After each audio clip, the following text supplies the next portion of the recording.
living life, everyday, late at night, not okay, all I want.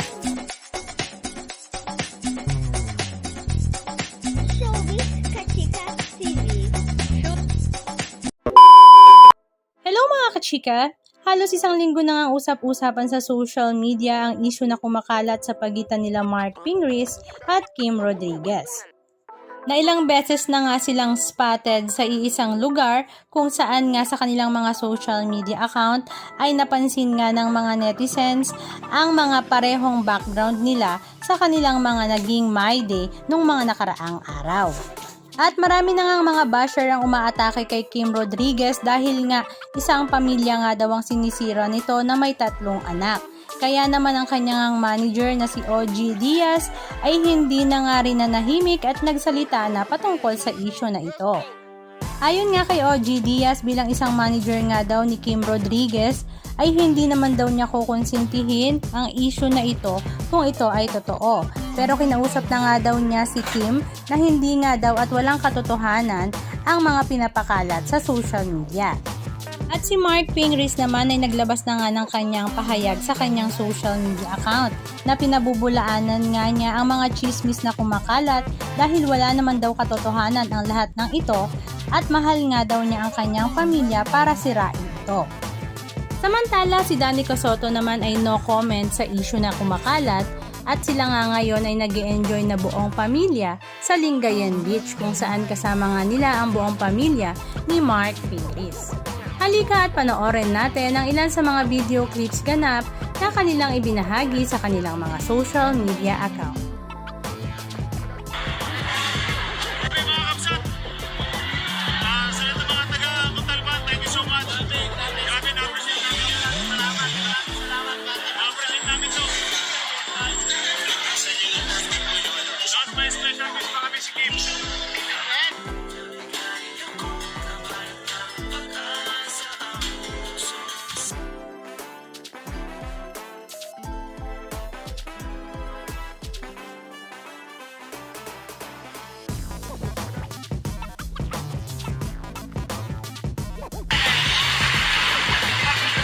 Lingayen Beach with the Soto Fingers clan.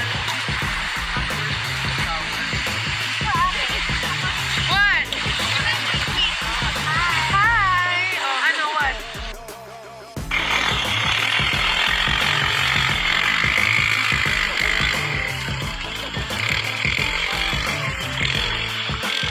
Hey!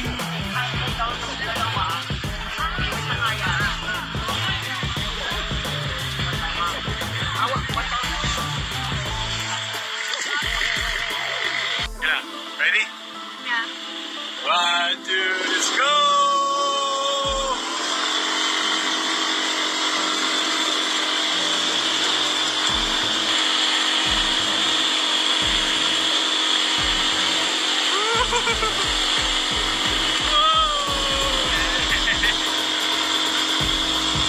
Puro kayo pinagpalit. Kami nga pinagsabay eh.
Anong masasabi nyo mga kachika? Just comment down below. And please don't forget to subscribe. Thank you!